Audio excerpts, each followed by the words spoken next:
Shelley Shailen माणिक्यं मौक्तिकं न गजे गजे। साधवो न हि सर्वत्र चंदनेन वने वने। क्या है इसका अर्थ? शैले शैलेन माणिक्यम, कह रहे हर पत्थर माणिक नहीं होता एक। मोतिकम न गजे गजे, हर गज के ऊपर मोती नहीं होता। गज मोती, या हर मोती गज मोती नहीं होता, ऐसे लीजिए, ठीक है। गज मोती क्या होता है पता है क्या? गज मोती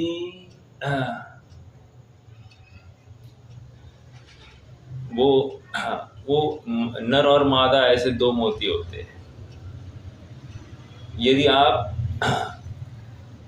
कोई मात्र नर मोती किसी दूसरी जगह ले जाए, योग से देखो वो दूसरा भी मोती बराबर उसी स्थान पर आ जाता है। एक मोती बिछाड़ दिया तो दूसरा मोती भी वहीं पे आ जाता है।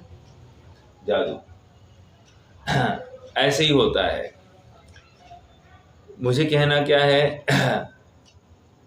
ये बात याद चल रही थी, मौक्तिकम न गजे गजे, हर मोती गज मोती नहीं होता, ठीक है। साधवो न हि सर्वत्र चंदने न बने बने, कह रहे हैं चंदन के हर वन चंदन का वन नहीं होता, बहुत दुर्लभ है। इसी तरह कह रहे साधु पुरुष भी सर्वत्र नहीं पाए जाते, कोई बिरला ही होता है। साधु पुरुष अर्थात जो समय सार का रुचिवंत है, जो समय सार को समझना चाहता है, समय सार में उसका जीवन करना चाहता है, वो साधु पुरुष। और ऐसा साधु पुरुष सर्वत्र नहीं मिलता। समय सार पढ़ने वाले बहुत मिलेंगे, लेकिन समय सार मय होने वाले कोई बिरला ही एक होगा। हमारा नंबर लगेगा क्या, इसका विचार करना। हाँ जी, प्रकरण 16वीं गाथा के पश्चात आई हुई 4 कलशों के माध्यम से चल रहा है। 16वें कलश में 16वीं गाथा का प्रकरण क्या था, कोई बताएगा? 16वीं गाथा का प्रकरण क्या था? एनीबडी? फटाफट, अभी तो याद रहना चाहिए। मतलब अपन बहुत बार डिस्कस कर चुके हैं, 5-5, 6-6 दिन अपने एक एक प्रकरण चल रहे हैं। तो ये गाथा का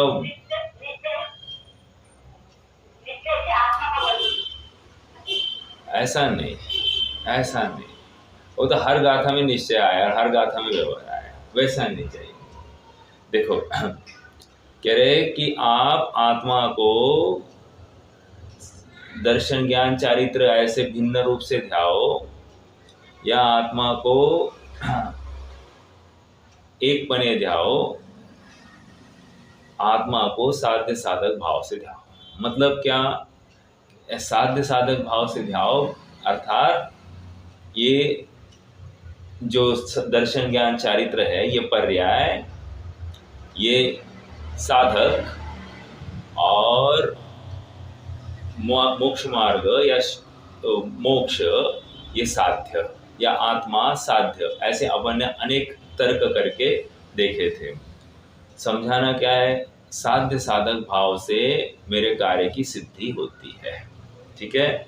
साध्य साधक भाव, और इसी को आगे बढ़कर कलशों में मेचक अमेचक भाव ऐसा घटित करके दिखाया। कह रहे मेचक भाव क्या है? अनेक प्रकार का। अमेचक भाव क्या है? एक रूपता। तो कह रहे अनेक रूपता में भी एकता देखो, एकता में अनेकता देखो। तो वस्तु कैसी है? कह रही वस्तु त्रयात्मक है। कैसे त्रयात्मक? प्रमाण की दृष्टि से देखो तो मेचक अमेचक, व्यवहार की दृष्टि से देखो तो त्रयात्मक अनेकात्मक, और निश्चय की दृष्टि से देखो तो एक दिखाई देती है। एक बहुत बढ़िया छंद है, यहाँ थोड़ा सा हीनादि घटित होगा लेकिन घटित करते हैं अपन। पयोव्रतो न दध्यत्तो पयोव्रतो न दध्यति न पयोति दधिव्रत अघोरस्व्रतो न भे तस्मात् तत्वत्रयात्मक। यहाँ थोड़ा सा अर्थ अलग है लेकिन मैं इसको अन्य प्रकार से लूंगा। क्या कह रहे हैं, जिसको आज दूध की रस्सी है उसको दही चल सकता है, बिल्कुल चल सकता है। जिसको आज दही की रस्सी है उसको दूध चल सकता है, बिल्कुल चल सकता है। लेकिन जिसको गोरस की ही रस्सी है तो उसको कुछ भी नहीं चलेगा, इसलिए वस्तु त्रयात्मक है। कैसे त्रयात्मक हो गई? दूध दही अनेकता है, ये गोरस एकता। देखो गोरस का रूप बताइए मुझे। गोरस के रूप घी है, गोरस का रूप दूध है, गोरस का रूप दही है, गोरस का रूप छाछ है, गोरस का रूप रबड़ी है, गोरस का रूप पेड़ा है। तो ये सब गोरस के रूप है। तो गोरस तो अनेक रूप है, राइट? हाँ, और जिसको गोरस का ही त्याग है उसको सबका त्याग हो जाता है। हाँ, अर्थात प्रमाण की दृष्टि से देखो तो सब कुछ है, और एक व्यवहार की दृष्टि से देखो, मतलब प्रमाण की दृष्टि से देखो तो एक अनेक रूप है, निश्चय की दृष्टि से देखो तो एक गोरस ही है, और व्यवहार की दृष्टि से देखो तो इन गोरस में अनेकता दिखाई दे रही है ना प्रत्यक्ष हमको। समझना क्या है, अनेकता में एकता और एकता में अनेकता।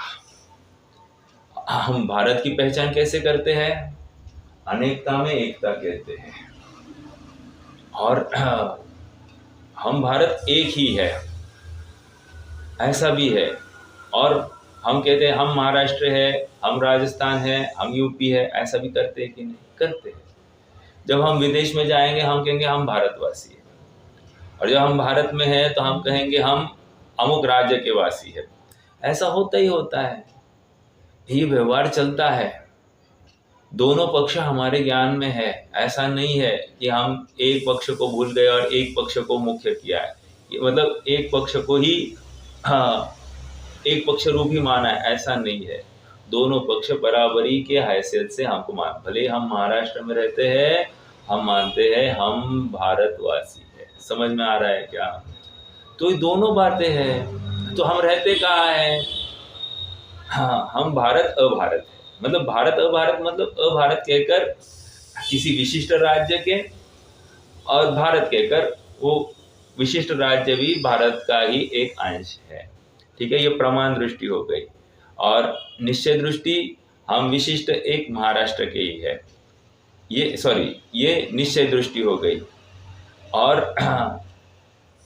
अनेक है ना राज्य, अनेक राज्यों में कहीं एक जगह पर रह रहे हैं तो अनेक पना जो आ गया वो व्यवहार दृष्टि। बैठा नहीं है उदाहरण, बट फिर भी समझने की बात, एक अनेकता।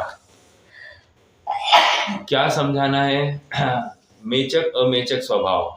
आप मेचक प्रकार से आत्मा को ध्याओ या अमेचक प्रकार से आत्मा को ध्याओ, ध्याना तो एक आत्मा ही है। और वो कैसे ध्याया जाएगा? साध्य साधक भाव से। ठीक है, अर्थात हम कहेंगे सम्यक दर्शन, तुम्हें समझना है आत्मा।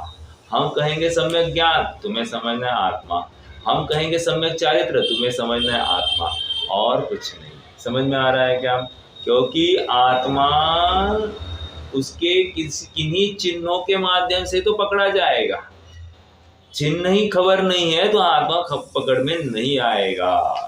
ओके, तो चिन्ह के माध्यम से इस आत्मा को ढूंढने की बात है, और तदनुरूप परिणमित होने की बात है।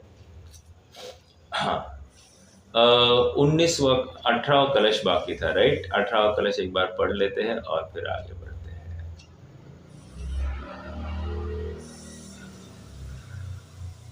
क्या आपको पता है ये जो ओम है ना, ओम वो बीज अक्षर है। बीज अक्षर मतलब क्या है?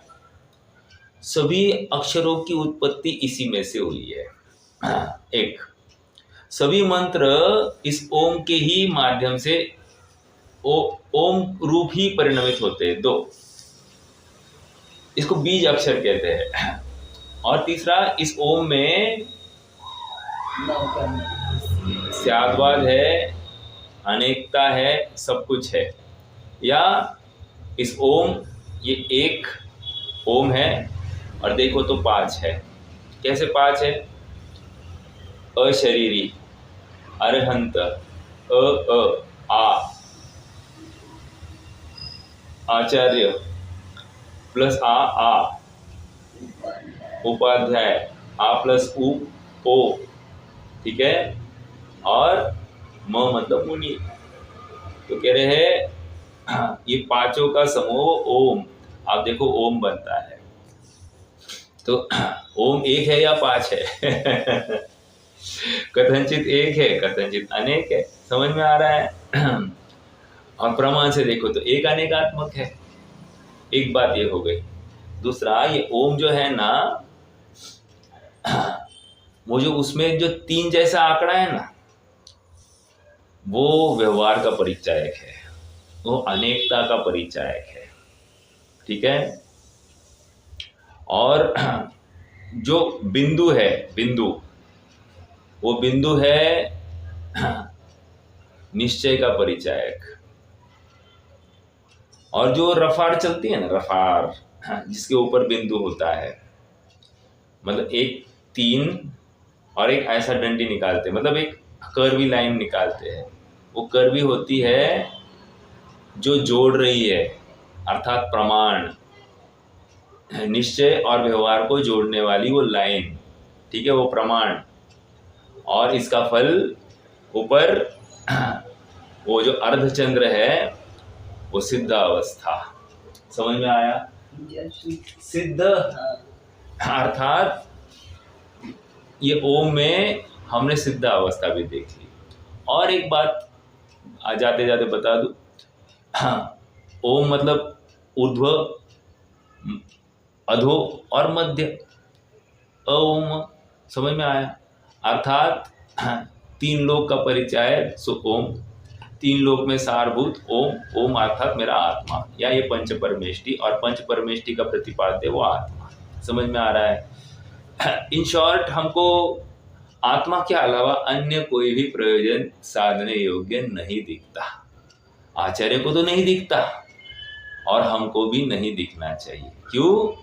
हम आत्मा को साधने के लिए यहाँ पर खड़े हुए हैं। आत्मा को समझना है, आत्मा में जमना है, आत्मा में रमना है।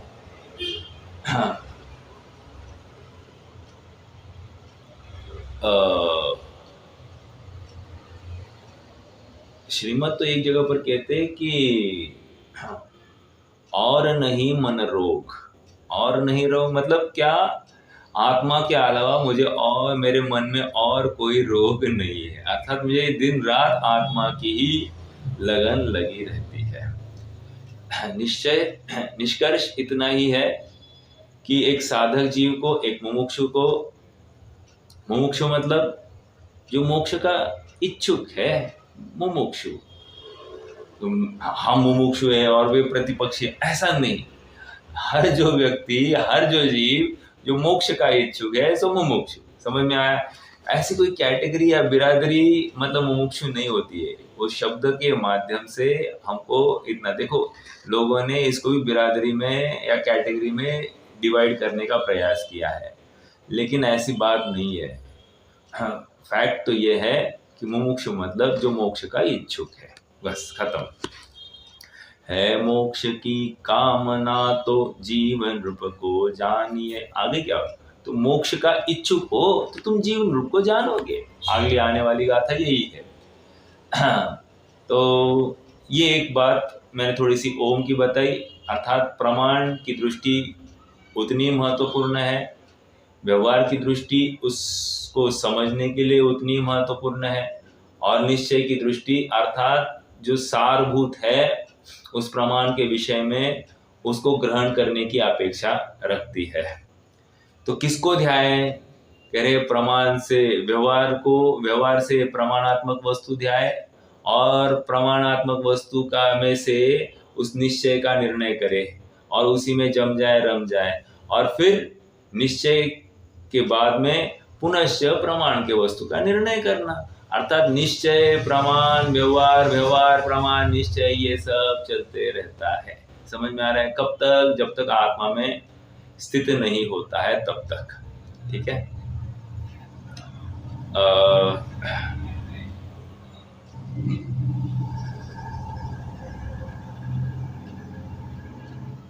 आगे बढ़ते हैं, चलिए। 18वां कलश, 18वां कलश और 19वां कलश आज पूरा कर लेंगे। देखो पेज नंबर 56 पर है, 56। परमार्थेन तु व्यक्त ज्ञातृत्व ज्योतिश्चैककः सर्वभावान्तरध्वंसी स्वभावत्वादमेचकः। परमार्थेन तु व्यक्त ज्ञातृत्व ज्योतिश्चैककः। चर्चा हो गई थी आपकी। हमने यहाँ तक विचार किया था जिसमें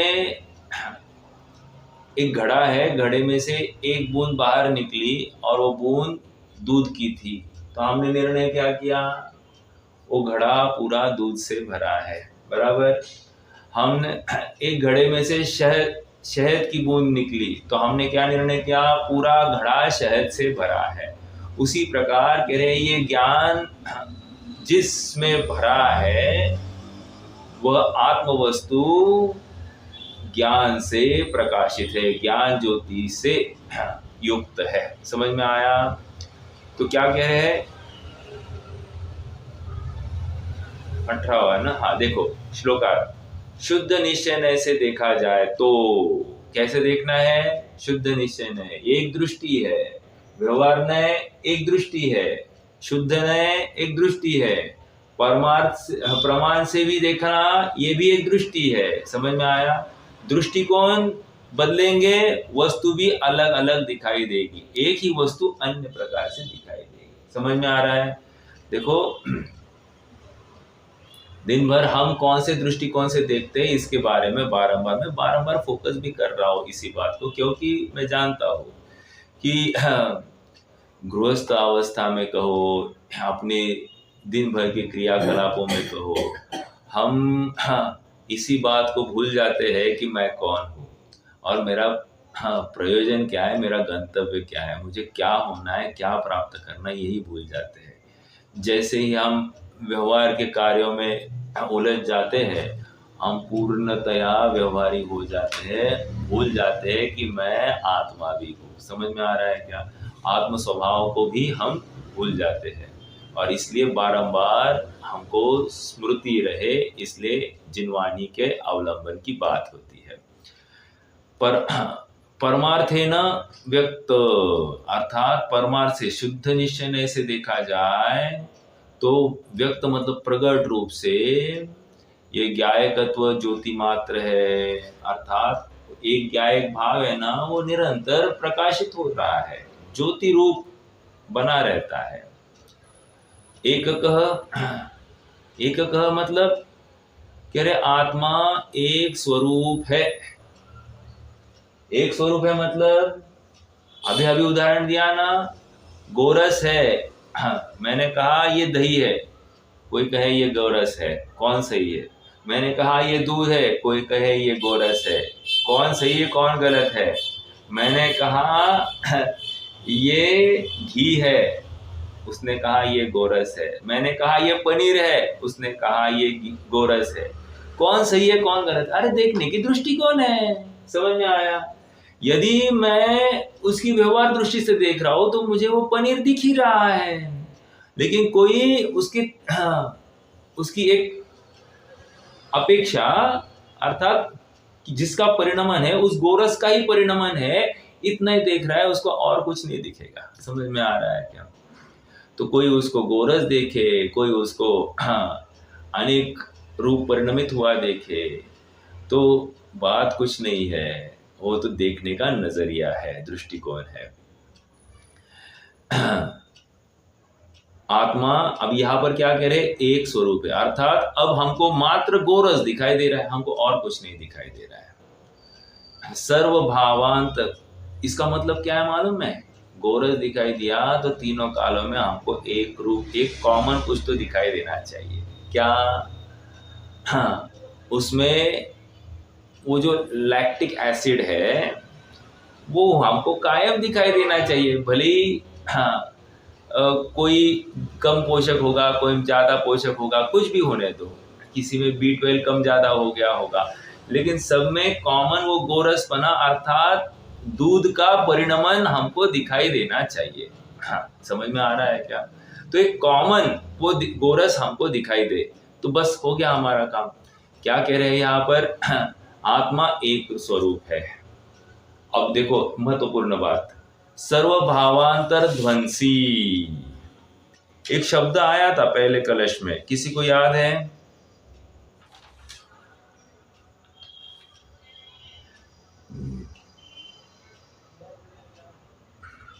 किसी को याद है? हाँ, सर्वभावांतर छिदे, उसका क्या अर्थ था?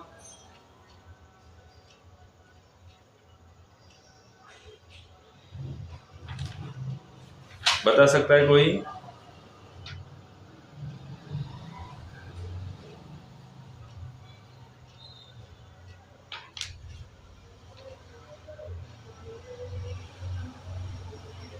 नहीं बता सकता? हाँ बोलिए।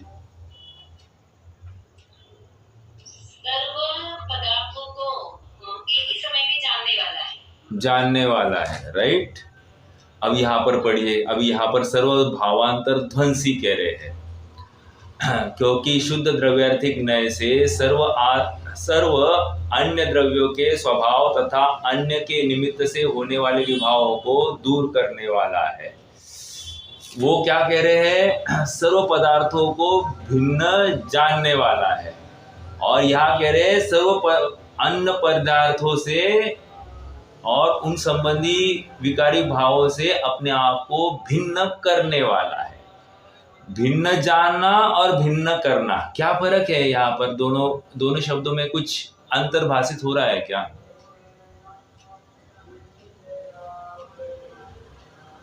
यहाँ कर्तृवाची है, यहाँ कर्तृवाची है, और वहां सर्व वो भिन्न जानने में आता है, मतलब कोई इसमें मिला नहीं ऐसा वहां पर दिखाई दे रहा है। और यहाँ पर ऐसी मिलावट नहीं है, निर्णय करने की बात है। दोनों समझ रहे हैं क्या? फर्क ज्यादा कुछ नहीं है, बट शब्द शब्द में फर्क है। यहाँ पर भिन्नता करने की प्रेरणा दी जा रही है और वहां पर भिन्न जानने में आ रहे हैं। फर्क समझ में आए, इतनी सी बात है। एक अर्थात यहाँ पुरुषार्थ परक बात रखी गई है कि करने योग्य क्या है ये जान लिया, आत्मा एक स्वरूप है, एक ज्ञायक ज्योति मात्र है, ये हमने जान लिया। इससे क्या लाभ?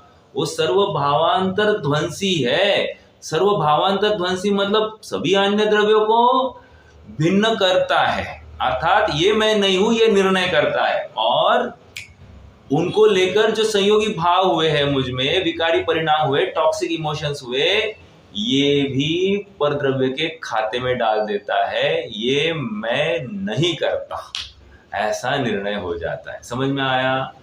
तो ये वे जानने में आते हैं और ये करने में आते हैं, इतना सा फर्क है। ठीक है, तो सर्वभावांतर ध्वंसी स्वभावत्वात्, अर्थात करने रूप उसका स्वभाव है, इसलिए अमेचक है, शुद्ध एकाकार है। अब क्या समझना साहब, तीन बातें कह दी, मेचक अमेचक कह दिया 16वें कलश में, 17वें कलश में एक होते हुए अनेक है ऐसा कह दिया, अर्थात व्यवहार से अनेक दिखाई दे रहा है, ये भी समझ में आया और प्रैक्टिकली है, विरोध नहीं है। एंड 18वें कलश में कह दिया कि ये अनेक नहीं, एक ही है, ऐसी ही है। तो अब क्या समझना, मेचक है, अमेचक है या मेचक अमेचक है? वस्तु त्रयात्मक है। आप कैसे एक, हमको एक कैसे फाइनलाइज करा सकते हो? नहीं करा सकते हो। अच्छा ठीक है, नहीं करा सकते, लेकिन अब प्रश्न ये है कि मुझे सुखी होना है। सुखी होना है तो अब कौन सी वस्तु को ध्याया जाए? तो कहते हैं सुखी होने के लिए तुम्हें इन तीनों को वस्तुओं को ध्यान में रखकर इसमें जो निश्चय या शुद्ध द्रव्यात्मिक न्याय का जो विषय है वो एक ज्ञायक ज्योति स्वरूप आत्मा, इसी को मुख्य करके उसी में जमना रमना है। समझ में आया? बस तुम्हें समय सार की प्राप्ति हो जाएगी। इसमें जमना रमना आता, इसको मुख्य किया, बाकी को गौण किया।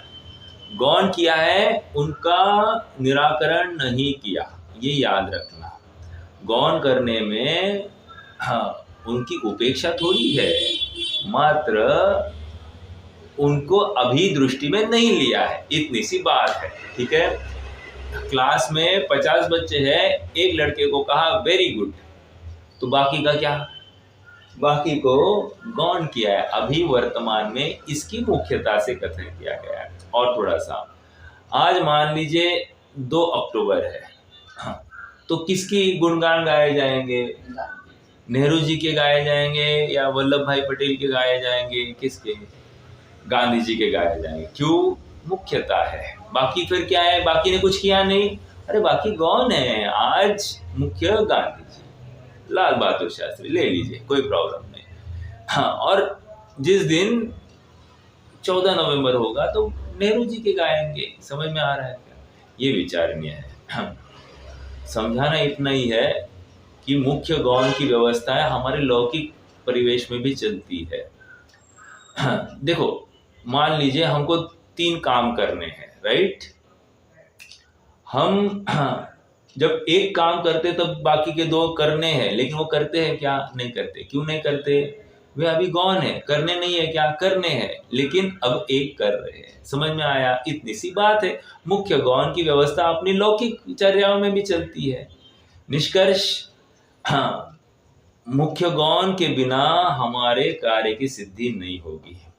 और अध्यात्म में मुख्य उसी को किया जाता है जिससे मेरे सुख की प्राप्ति या सुख की सिद्धि होती है।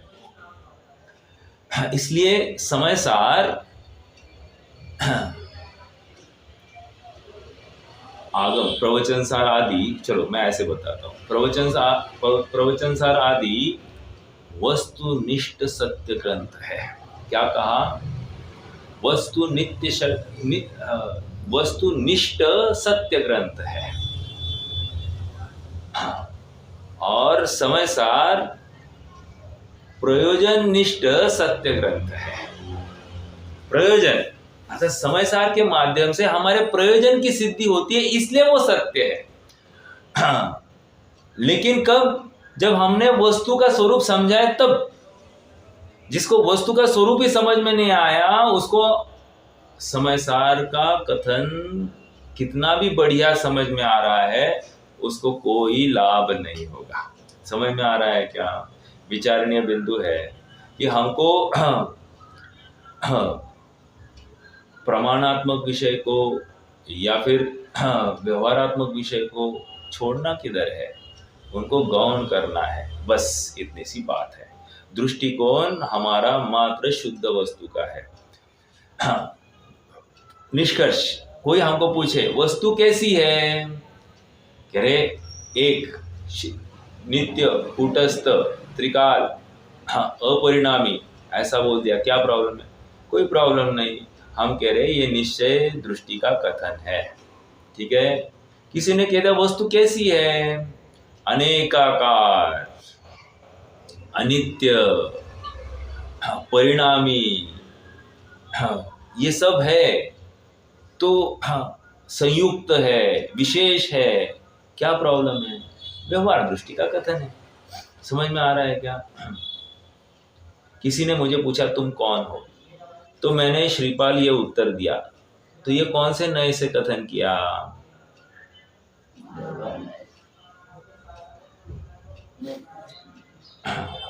ऐसा मैं कथन के व्यवहार में मैं ऐसा कह सकता हूँ क्या?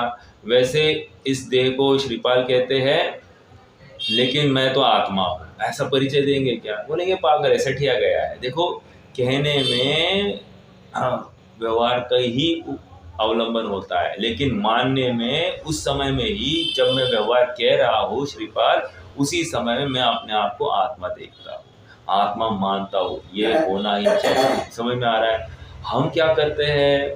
हम व्यवहार से कथन करते भी हैं और वैसे ही मानते हैं। कदाचित कोई ऐसा कथन करे भी, क्या मैं आत्मा हूँ लेकिन मानता तो मैं देहधारी ही, तो फिर वो भी मिथ्या दृष्टि है। समझ में आ रहा है क्या? तो ये बात विचारनी है। अब 19वें कलश में आ जाइए। 19वें कलश का प्रकरण क्या है मैं बताता हूँ आपको। कह रहे अब आपने 3 दृष्टियां हमको दी, अभी इन त्रिदेव में से कौन सा देव ध्याना? प्रश्न ये है। ये 3 दृष्टियां मतलब 3 देव है, एक प्रमाण दृष्टि, एक व्यवहार दृष्टि, एक निश्चय दृष्टि। तो कह रहे इन त्रिदेव में से किसको ध्याना? तो कह रहे हैं इन तीनों की दृष्टि करना विकल्प है, और यदि तुम सुखी होना चाहते हो तो निश्चय की जो दृष्टि है उसका भी विकल्प छोड़कर उसके विषय में प्रवृत्ति करना। क्या कहा? निश्चय का भी विकल्प छोड़कर उसकी दृष्टि में प्रवृत्ति करना। ठीक है? या व्यवहार के माध्यम से हमने जो तुम्हें ज्ञान बताया, दर्शन बताया, तो ज्ञान के माध्यम से तुम आत्मा देखना, अर्थात उसमें भी उस व्यवहार के कथन को गौण कर कर वो ज्ञान जिसके आश्रित है उस आत्मा को देखना। होगी बात? या हमने प्रमाणात्मक वस्तु में भी कह दिया, तो नित्य अनित्यात्मक वस्तु है, एक अनेकात्मक वस्तु है, तो जिसमें एक दिखाई दे रहा था, ऐसी एक वस्तु में उसमें से एक बाहर निकालकर उसका विकल्प गौण करके उस एक वस्तु में अपने आप को स्थापित करना। आइए थोड़ा सा एक कलश का पढ़ते हैं और फिर उसका भाव भी देखेंगे। पहले भावार्थ रह गया है, भावार्थ में पढ़ लेते हैं 18वें कलश का। भेद दृष्टि को गौण करके अभेद दृष्टि से देखा जाए तो आत्मा एकाकार ही है, वही अमेचक है। अब कंक्लूजन दे रहे हैं, आत्मा को प्रमाण नय से मेचक अमेचक कहा है। उस चिंता को मिटाकर जैसे साध्य की सिद्धि हो वैसा करना चाहिए। यह आगे के श्लोक में कहते हैं। बहुत सारी विकल्प खड़े हो गए ना, तो कह रहे विकल्प मतलब चिंता, और ये चिता दहे जीव, चिंता दहे जीव को चिता दहे अजीव, ये बात आती है कि नहीं? तो ये चिंता भी कार्यकारी नहीं है, ये विकल्प भी किसी सीमा तक ठीक है, लेकिन जब आत्मा में जाने की बात है तो ये विकल्प भी छूटना चाहिए। जैसे कि एग्जाम्पल देता हूं तो और अच्छा लगेगा। मान लीजिए जूते आदि पहनना कब तक जरूरी था? जब तक हम घर के बाहर थे। घर के अंदर प्रवेश करते समय में जूते बाहर निकालकर फिर अंदर प्रवेश किया जाता है। चला तो हम तो चले तो हर बार पैर से है, लेकिन जूतों का अवलंबन बाहर तक था। बराबर उसी प्रकार यहाँ पर कह रहे विकल्प का अवलंबन कब तक? जब तक आत्मा में नहीं गए तब तक। अब एक बार आत्मा में जाना ही, अब वो उग्रता आ गई है, तो अब क्या करना? उन विकल्पों को छोड़ देना और आत्मा में लीन हो जाना। आत्म घर के अंदर आना है तो फिर छाते की जरूरत नहीं है, जूतों की जरूरत नहीं है, बस छाता और जूता बाहर रख दो और अंदर प्रवेश कर दो। समझ में आया? ये बात है। ठीक है? तो वहां पर विकल्प बचता नहीं है, ये बात कहेंगे। देखो श्लोक पढ़ते हैं, 19वां कलश है। आत्मन निश्चित निश्चित यैवालम मेचका मेचकत्वयोः दर्शन ज्ञान चारित्र है साध्य सिद्धि न अन्यथा न चान्यथा। क्या कह रहे? आत्मनिश्चित यैवालम मेचका मेचकत्वयोः दर्शन ज्ञान चारित्र।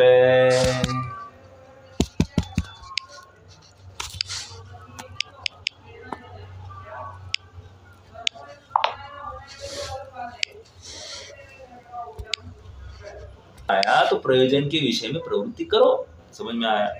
हाँ देखो, मैं आंसर लिख रहा हूँ, क्वेश्चन पेपर है, आंसर लिख रहा हूँ। अब मैं आंसर का ही सोचते बैठूं, लिखूंगा कब? ये लिखूं या ये लिखूं, ये लिखूं या ये लिखूं, कब तक? अरे कुछ तो उतारना पड़ेगा ना। तो उतारने के लिए वो विकल्प को छोड़ा जाता है और उतारा जाता है। समझ में आया? एग्जाम्पल एक देश। बहन जी आपका माइक चल रहा है। ओके, क्या कह रहे हैं? मैं उदाहरण दे रहा था। तो आत्मा का विकल्प कब तक करना? कितनी दृष्टियों का विकल्प करते रहे? तो कह रहे जब तुम्हें ये बाधक भाषित हो जाए तो उनको छोड़ देना। जब तक बाधक नहीं भाषित हो, तक साधक भाषित हो, अन्यों में प्रवृत्ति की अपेक्षा यहाँ पर ठीक लगे, तब तक यही करते रहना। ठीक है? देखो, यह आत्मा मेचक है, भेद रूप है, अनेकाकार रूप है, तथा अमेचक है, अभेद रूप है, एकाकार है। मुझे प्रश्न है आप सबसे, आप दे पाएंगे ये तो मुझे बिल्कुल विश्वास है। मेचक का अर्थ क्या करना? पूरे प्रकरण के साथ जोड़कर बोलना। मेचक का अर्थ आप क्या करेंगे?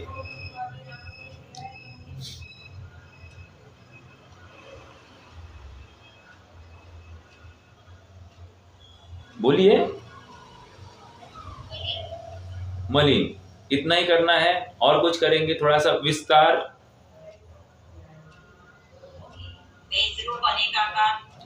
भेद रूप, अनेकाकार भाई, और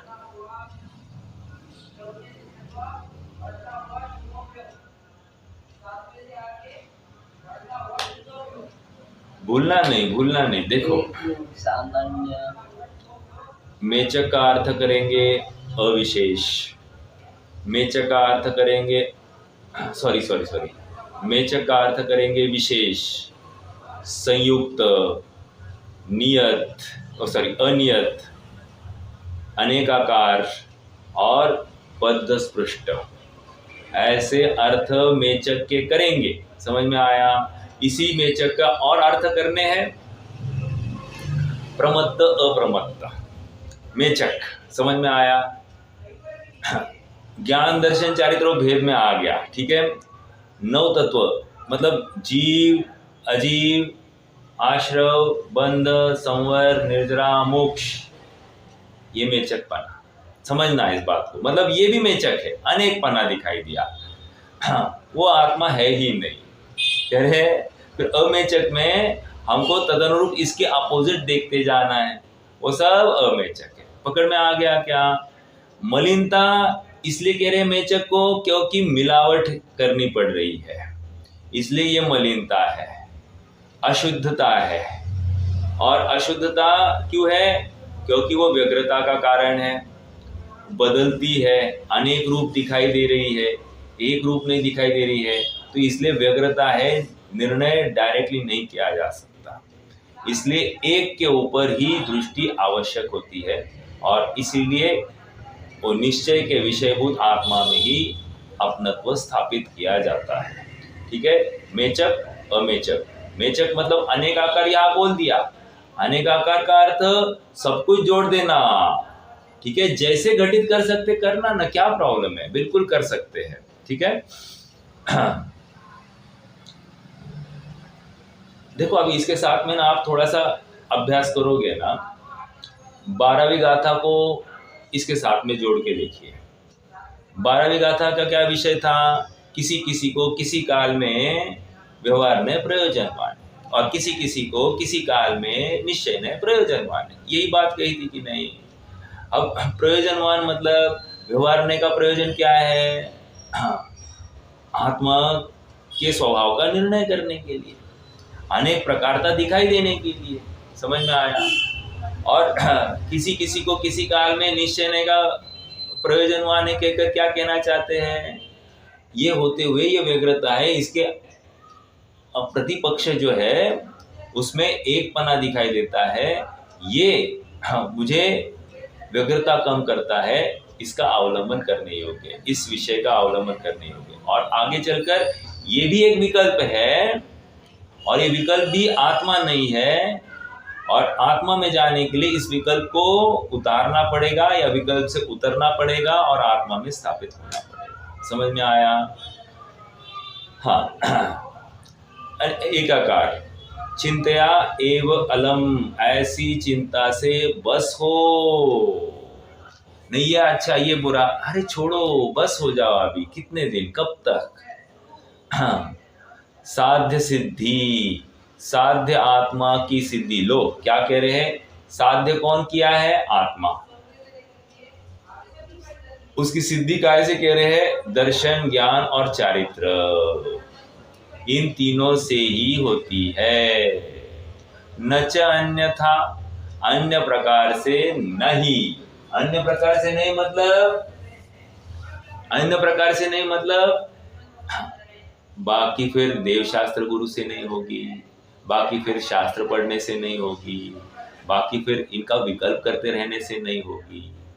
अपने ज्ञान दर्शन चारित्र को ही ध्याना पड़ेगा। देखो अपने जीवन में भी अपन ज्ञान दर्शन चारित्र का ही तो अवलंबन लेते हैं। जैसे मान लीजिए आज हमको कोई रसोई बनानी है, ठीक है?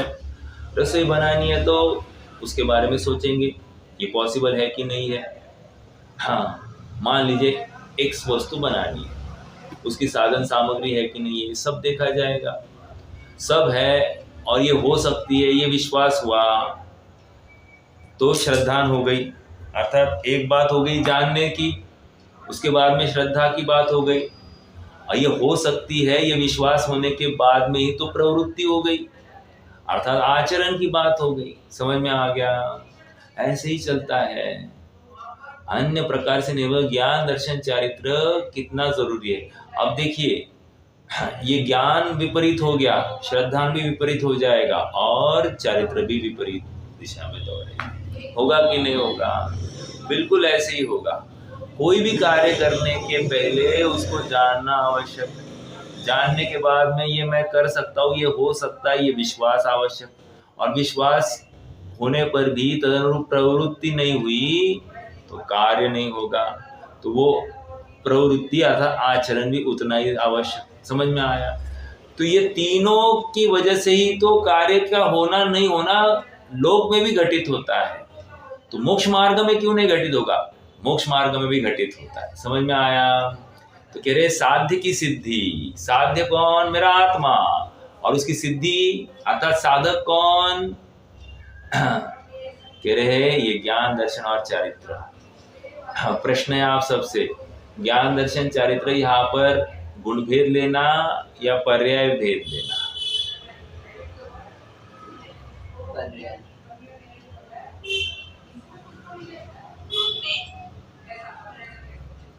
नहीं, पर्याय भेद। Right right right. वैसे प्रॉब्लम नहीं है गुण भेद कहने के लिए, क्योंकि अगर हम वो अबद्ध, स्पृष्ट, नियत, असंयुक्त, अविशेष अगर ऐसे सब ले लेते तो इसमें सब कुछ समा जाता है। बट हम स्पेसिफिकली 16वीं गाथा की तरफ से देख रहे हैं, तो 16वीं गाथा में पर्याय भेद का निषेध किया है, ठीक है? और 7वीं गाथा में उसी ज्ञान दर्शन चारित्र की चर्चा चली, तो वहां गुण भेद की अपेक्षा निषेध किया है। गुण भेद वहां स्वीकार नहीं है और यहाँ पर्याय भेद स्वीकार नहीं है, ठीक है?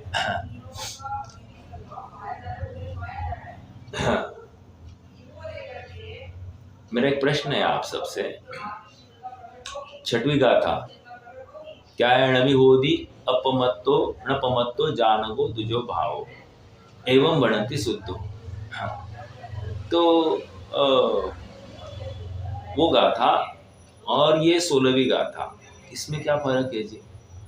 वो भी पर्याय से पार कह रहे, यहाँ पर भी पर्याय से पार कह रहे, क्या फर्क है?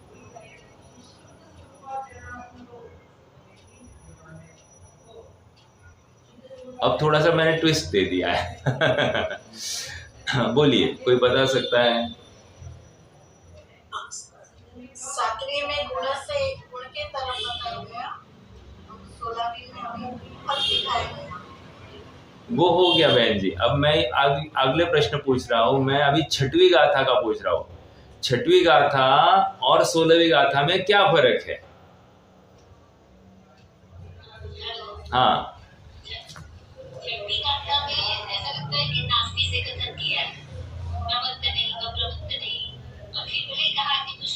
हाँ,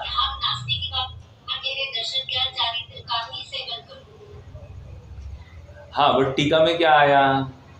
वो दर्शन भेद, ज्ञान दर्शन चारित्र भेद स्वीकार नहीं है।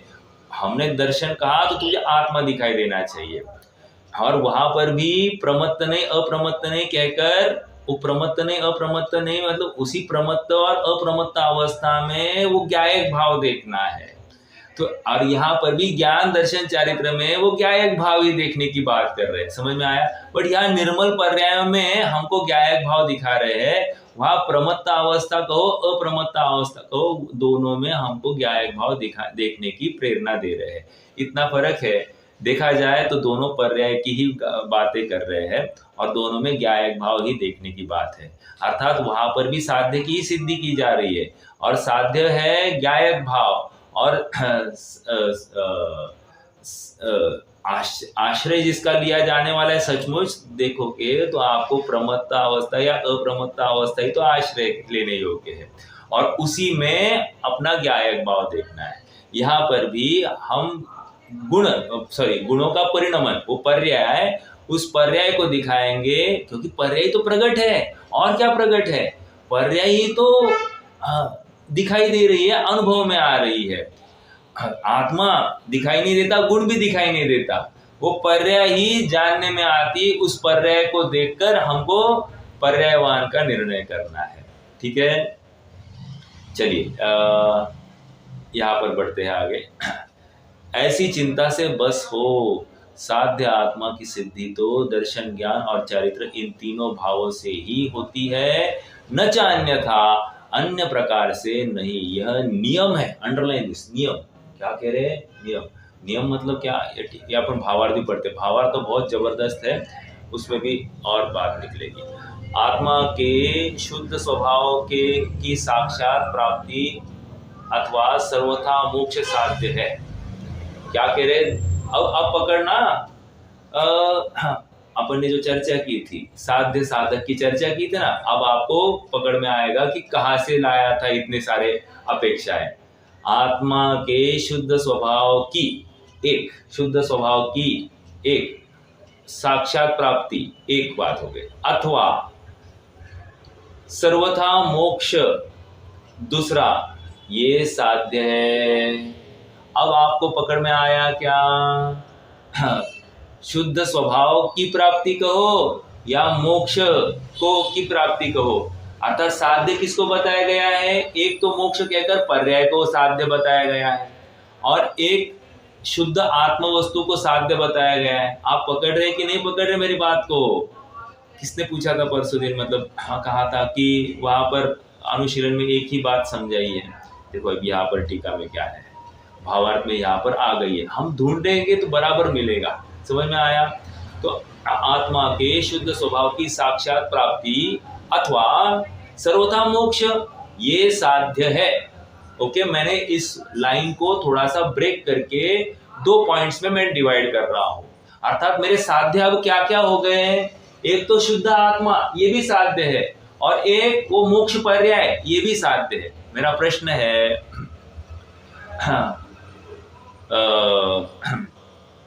मोक्ष ये कौन सा साध्य है, और शुद्ध आत्मा ये कौन सा साध्य है? मुझे प्रकट करने योग्य साध्य है। हाँ, शुद्धात्मा आश्रय। Correct correct. समझ में आ रहा है क्या? सबको समझ में आ रहा है क्या? ये बहुत इंपॉर्टेंट बात है। ये कहाँ पढ़ी? ये सब बातें अपन ने कहा वितरक विज्ञान के पार्ट में पढ़ी ना, 7 तत्वों में, उनमें हेगे उपादेय घटित किया कि नहीं। तो बस वही बातें यहाँ पर अप्लाई कर रहे हैं अपन, और कोई बड़ी बातें नहीं कर रहा हूँ मैं, एकदम नॉर्मल बातें चल रही है, एकदम डाउन टू अर्थ। कहीं चर्चा में आती होगी नहीं आती होगी, मैं इसकी बात नहीं कर रहा हूँ, लेकिन हमको कैसे समझना चाहिए इसकी बात चल रही। ओके, हाँ। तो क्या है बात? आत्मा के शुद्ध स्वभाव की साक्षात प्राप्ति अथवा सर्वथा मोक्ष साध्य है। हाँ, अब देखो, किसी अपेक्षा से साध्य मोक्ष मार्ग भी कर सकते हैं अपन, ठीक है, साध्य मोक्ष मार्ग भी कर सकते हैं, लेकिन अभी नहीं किया है। यहाँ पर जितना है उतना ही बात करेंगे। आत्मा मेचक है या अमेचक है? अब हमारा पहले तो हमारा प्रयोजन क्या है ये नक्की किया, हमारा गोल क्या है, एम क्या है ये नक्की किया। क्या एम है हमारा? शुद्धात्मा की प्राप्ति, ठीक है, शुद्धात्मा का अनुभव। और दूसरा एम क्या लिखा? मोक्ष की प्राप्ति। ओके, ये 2 बातें हो गई। अब कह रहे हैं, अब वस्तु को समझाने लग गए, आत्मा मेचक है या अमेचक है। हाँ, मतलब क्या? हमने आपको अब तक क्या बताया? आत्मा मेचक है। इस दृष्टि से, मेचक दृष्टि से देखेंगे तो क्या क्या दिखाई देगा, अमेचक देखेंगे तो हमको वस्तु, आत्म वस्तु कैसे दिखाई देगी। ये 2 ऐसे विचार ही मात्र करते रहने से साध्य सिद्धि नहीं होती। सामयिक में बैठे जी, सामयिक में क्या चलता है? मैं शुद्ध हूँ, मैं बुद्ध हूँ, यही तो चलता है कि नहीं? परद्रव्य मुझे नहीं, क्रोध मुझ में नहीं, राग मुझ में नहीं, मोह मान माया द्वेष मत्सर मुझ में नहीं है, मैं अनशन, हाँ, अरस आदि स्वभावी हूँ, यही आता है कि नहीं आता है? और क्या आता है? एक हूँ, अपरिणामी हूँ, यही आता है कि नहीं? मेरा प्रश्न है, आत्मा को परिणामी कहकर चलेगा क्या सामयिक के काल में? देखो, कहने में कोई हर्जा नहीं है, वो भी एक स्वभाव है, लेकिन उस परिणामी स्वभाव को देखकर हमको अपरिणामी तत्व दिखाई देना चाहिए, क्योंकि व्यक्त पर्याय ही तो है, तो परिणामी पर्याय है ना, तो वो परिणामी पर्याय में अपरिणामी तत्व दिखाई दिया, हमारा काम हो जाएगा। कैसे देख रहे हैं हम ना, उसके ऊपर काम बढ़ेगा आगे। तो अब कह रहे हैं कि क्या है, इनके माध्यम से हमको वस्तु के बारे में बहुत विकल्प हो गए। बहुत विकल्प होने से क्या हुआ? कुछ कार्य हुआ, कुछ लाभ हुआ। लाभ इतना ही हुआ है। क्या लाभ हुआ? इतने विकल्प करने से क्या लाभ हुआ? पहले तो ये नक्की कीजिए, लाभ हुआ है कि नहीं हुआ है, ये पहले नक्की करेंगे। बोलिए, किसी को लाभ हुआ ये चिंतन करने से?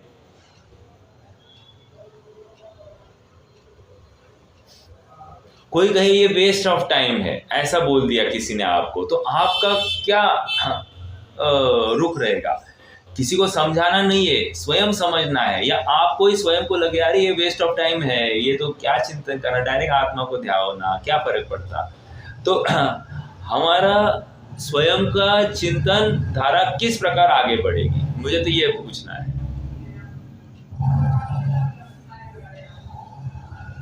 देखो, ये कार्यकारी है। क्या कार्यकारी है? अरे लाखों द्वंद्व फंद से हटकर मैं यहाँ पर बैठा हूँ, एक। दूसरा, मुझे अब मैं इस प्रकार से बैठा हूँ कि मुझे आत्मा के अलावा अन्य किसी की रुचि नहीं है। 2, निश्चय करके, अर्थात सभी सांसारिक प्रयोजनों से निवृत्त होकर ही बैठा हूँ ना। समझ में आया? भगवान की आज्ञा ले रहा हूँ, भगवान को साक्षी बनाकर मैं ये निर्णय कर रहा हूँ कि मैं भी भगवान हूँ, राइट? जैसे वे है वैसे मुझे भी बनना है, इसी भावना से मैं बैठा हूँ ना। देखो, हमारा जो उद्यम हो रहा है, उस उद्यम में मेरा साध्य क्या है ये नक्की रहना चाहिए। वो साध्य भूल गए और हम उद्यम करते रहे तो भी काम नहीं होगा। समझ में आया? मुझे क्या प्राप्त करना है, कहाँ पहुंचना है, यही पता नहीं है, तो क्या लाभ होगा? समझ में आया? तो इसने बहुत काम किए हैं। एक तो हमको आरंभ परिग्रह से दूर किया है, एक तो हमको भोग उपभोग से दूर किया है, एक तो हमको सारे परिग्रहों से दूर लेके आया है। समझ में आया? ये शरीर को भी मैं परिग्रह रूप देखने लग गया हूँ, इन विकल्पों को भी मैं अब बोझा देखने लग गया हूँ, वो भी पर दृष्टि का कारण होने से, पर में इष्ट अनिष्टपना देखने का कारण जानकर इन विकल्पों को भी मैं अब बहुत ज़्यादा अपना नहीं मानता हूँ। है तो मुझ में उत्पन्न हो गए, लेकिन प्रकट करने योग्य नहीं है, ये मान रहा हूँ। राइट, समझ में आ रहा है क्या? तो इतना लाभ तो विकल्प करने से हो गया है, कौन कहता है कि नहीं हुआ है? लेकिन यहाँ तक आ गए, कुछ हुआ क्या? कुछ भी नहीं हुआ।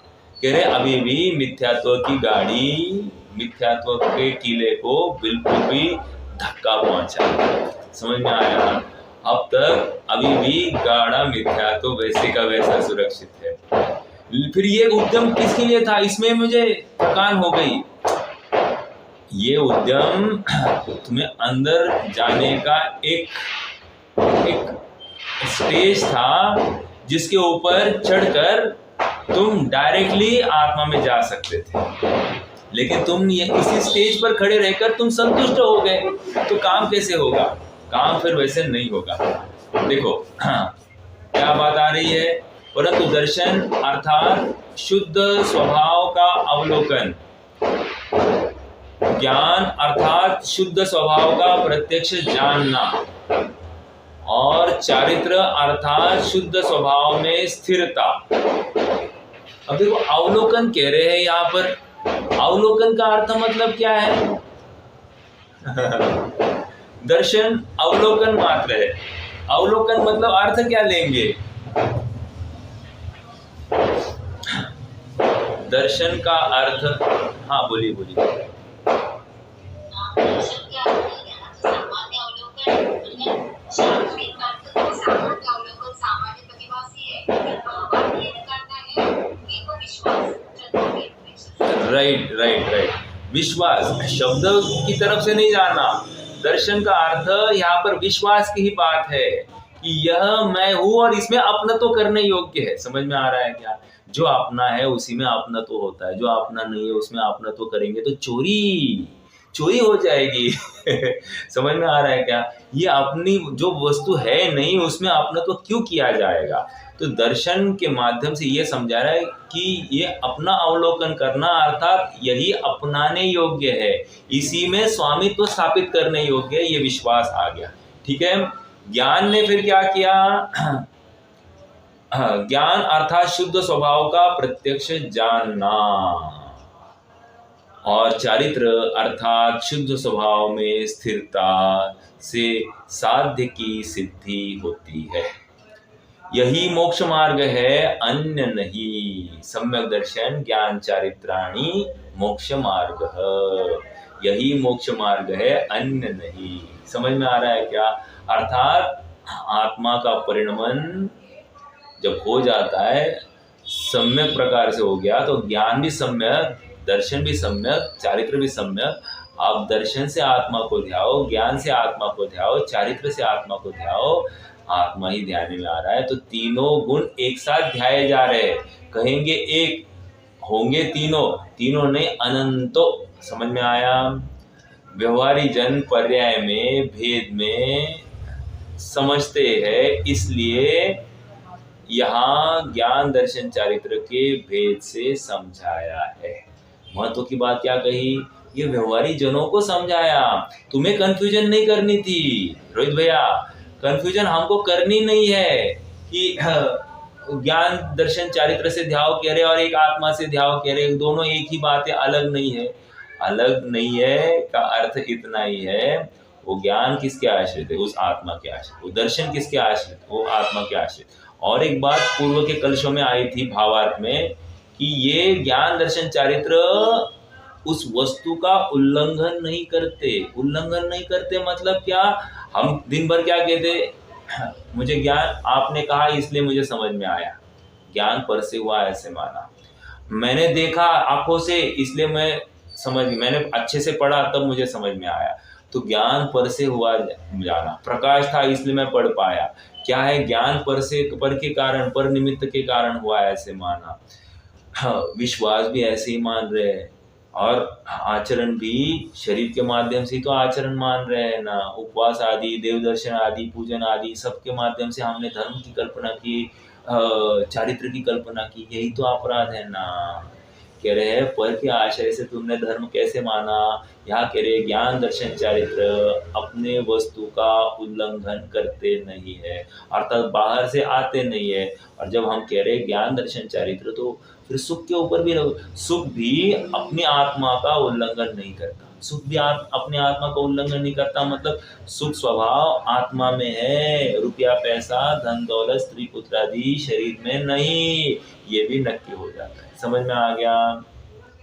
ये निर्णय होते ही हमारी आत्म वस्तु की प्राप्ति की तलाश अब बाहर नहीं आत्मा में होगी, और बस वो विकल्पों से पार उतरने की बात है। और जब यहाँ तक आ गया है, समुद्र के किनारे तक नाव आ गई है, तो किनारे के बाहर निकलने के लिए कितनी देरी है।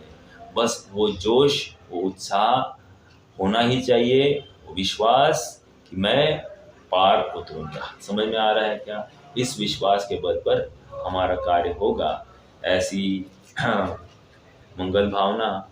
मैं आज रुक जाता हूँ, कोई प्रश्न है तो रख सकते हैं, मैं तो जुर्माना